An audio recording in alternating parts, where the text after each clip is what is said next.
जय हिंद साथियों, नमस्कार सभी भाइयों को। साथियों मैं आप सबका हर्ष कुमार स्वागत करता हूं आपके अपने चैनल लोन स्टार में। साथियों आरबीआई की क्या गाइडलाइंस है एनपीए को लेके, और ये जो रिकवरी एजेंट डेली आपको डराते रहते हैं एनपीए के बारे में कि आपका लोन एनपीए हो गया तो ये हो जाएगा, एनपीए हो गया तो केस फाइल कर देंगे, एनपीए से ये हो जाएगा, आपको अपना लोन एनपीए नहीं होने देना है। कई रिकवरी वालों के द्वारा बोला जाता है, कई रिकवरी वालों के द्वारा फेक नोटिस भेजे जाते हैं व्हाट्सएप पे।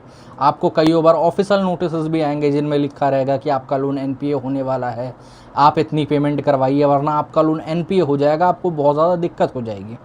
तो ये क्या सच्चाई है कि आरबीआई ने एक्चुअली में क्या गाइडलाइंस बनाई हैं एनपीए के लिए, और क्या सच में आपको वो गाइडलाइंस इफेक्ट करती भी हैं या फिर नहीं करती, बस ऐसे ही प्रॉपरली मतलब एक तरीके से भ्रम में आपको रखा गया रिकवरी वालों के द्वारा। बहुत सारे लोग पूछते हैं कि सर रिकवरी वाले डेली परेशान कर रहा है, मतलब ये भ्रम हम लोगों को क्या करना चाहते हैं, मतलब ये बेफजूल में हरास कर रहे हैं क्या, ऐसा कुछ होता नहीं है क्या, ये सब उनके द्वारा पूछा जाता है। तो आज इन्हीं सारे सवालों का जवाब देंगे, ठीक है।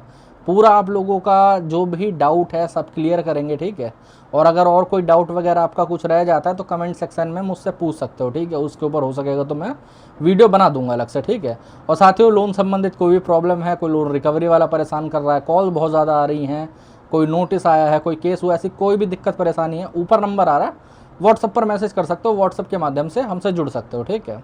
अब देखो सबसे पहले टॉपिक पे आ जाते हैं कि भाई साहब कोई भी रिकवरी वाला आपको एनपीए को लेके डराएगा क्यों, है ना। आपका तो पहला सवाल ये आएगा ना कि सर वो डराएगा क्यों बेफजूल में। एनपीए क्या चीज़ है, कि एनपीए से हमें कोई नुकसान होता है या रिकवरी वालों को कोई नुकसान होता है। देखो एनपीए से बैंक को और जितनी भी रिकवरी एजेंसीज है इनको बहुत ज़्यादा नुकसान होता है।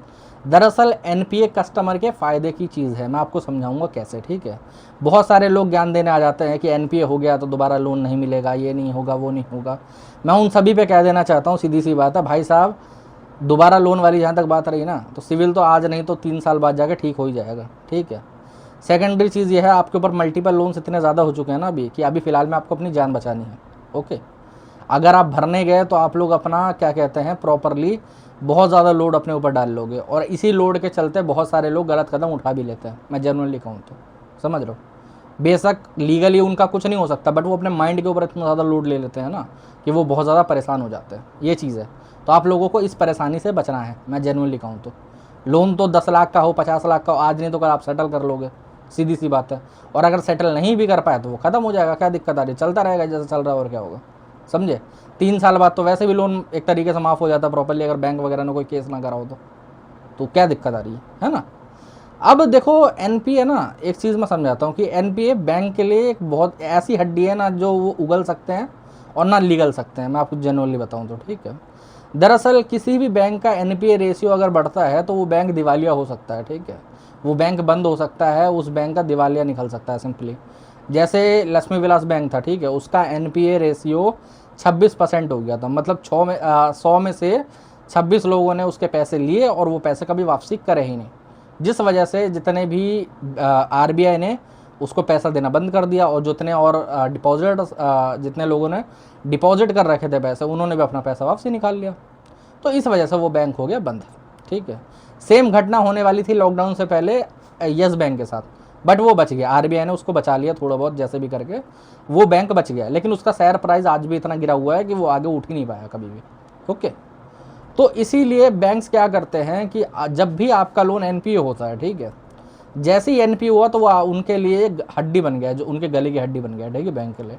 तो अब बैंक क्या ट्राई करता है, बैंक ये ट्राई करता है कि वो जितना जल्दी हो सके या तो सेटल हो जाए, या फिर उसको जैसे ही राइट ऑफ होगा उसको वो लोग अपने लेजर से हटा देते हैं, अपने बही खाते से ही हटा देंगे, वहाँ पर दिखाएंगे नहीं, ताकि उनका एनपीए का जो रेशियो है वो 1 से लेकर 3 के बीच में मेंटेन रहे, ठीक है। जैसे बड़े बड़े बैंक है, एसबीआई हो गया, बजाज हो गया, बजाज फाइनेंस हो गया, एनबीएफसी है, ठीक है, इन सब का एनपीए रेशियो 1 से 3 के बीच में ही रहता है। क्यों रहता है 1 से 3 के बीच में, वजह यह है कि ये लोग रखते हैं, एनपीए इनका ज़्यादा है, लेकिन ये लोग क्या है राइट ऑफ करके बाद में उसको सेटल करके निकाल देते हैं, बात ख़त्म करते हैं। अब इससे बैंक को मोटा मोटा लॉस होता है कि अगर एनपीए हुआ तो पहली बात तो एनपीए रेशियो बढ़ेगा, फिर उसका प्रॉब्लम्स भी बढ़ेंगी। तो इस वजह से वो लोग थोड़ा प्रेशराइज़ करते हैं, और प्रेशराइज़ क्या झूठ बोलते हैं जनरली कहें तो।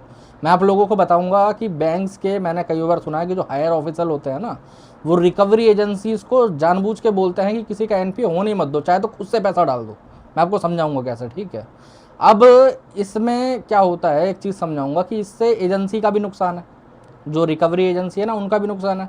दरअसल जब तक कोई लोन एनपीए नहीं होता ना, तब तक क्या होता है कि उनको एक लमसम अमाउंट, जैसे एक लमसम अमाउंट उनको हर महीने मिलता रहता है। एक तो कॉन्ट्रैक्ट होता है कि उनको 1000 केसेस देखने, उसका पैसा तो एजेंसी ओनर को मिलता है, ठीक है। और जो अगर उसमें पेमेंट हो गई, ठीक है, 3 महीने से पहले पहले एनपीए से पहले, तो क्या होता है कि वो सिंपली तौर पे उनको कमीशन बहुत ज़्यादा मिलती है, जितने भी रिकवरी एजेंट्स होते हैं जो हैंडल कर रहे होता है आपका केस। अब अगर आप पेमेंट नहीं करोगे, अब क्या, वैसे तो ज़्यादातर बैंक क्या करते हैं, रिकवरी एजेंट उनके क्या करते हैं, जब कोई कस्टमर पेमेंट नहीं करता तो वो लोग खुद से फंडिंग कर देते हैं, मतलब अगर ईएमआई खुद से भर देते हैं। जैसे मैं आपको एक एग्जांपल दूंगा, आईडीएफसी बैंक के रिकवरी एजेंट्स ने मेरे कस्टमर की लगातार 3 ईएमआई भर दी थी एनपीए रोकने से पहले, ठीक है। इस महीने जाके उनका एनपीए हुआ है कहीं पर, ठीक है। 3 ईएमआई 27,000 रुपये की 3 ईएमआई भर दी।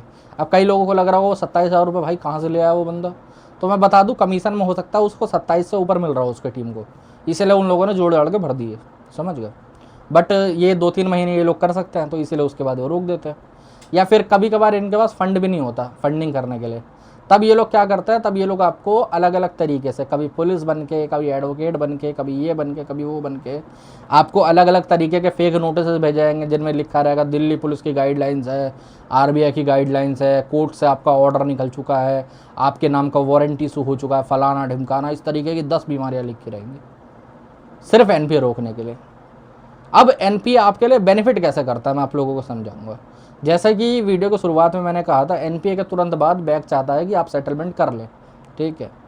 लेकिन एनपीए के तुरंत बाद अगर आप सेटलमेंट करोगे तो कितने में सेटलमेंट होगा आपका, 50%, 60%, क्योंकि बैंक ने सिस्टम ही ऐसा तय कर रखा है, ठीक है, कि एनपीए के तुरंत बाद बहुत कम 1-2 बैंक हैं जो कि राइट ऑफ से पहले 10-20% का ऑफर दे देते हैं, वरना राइट ऑफ से पहले तो आपको 20% के नीचे का ऑफर नहीं मिलेगा, ठीक है।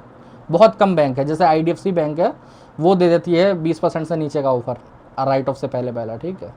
अब रिकवरी वालों के द्वारा ये भी कहा जाता है कि भाई आप एक ईएमआई भरो, आपकी मैं राइट ऑफ मैं एनपीए से पहले सेटलमेंट करवा दूंगा, ये कर दूंगा, वो कर दूंगा। ये सब फेक होता है। अगर कोई भी व्यक्ति कह रहा है कि मैं एनपीए से पहले सेटलमेंट करवा दूंगा, तो वो करवा ही नहीं सकता।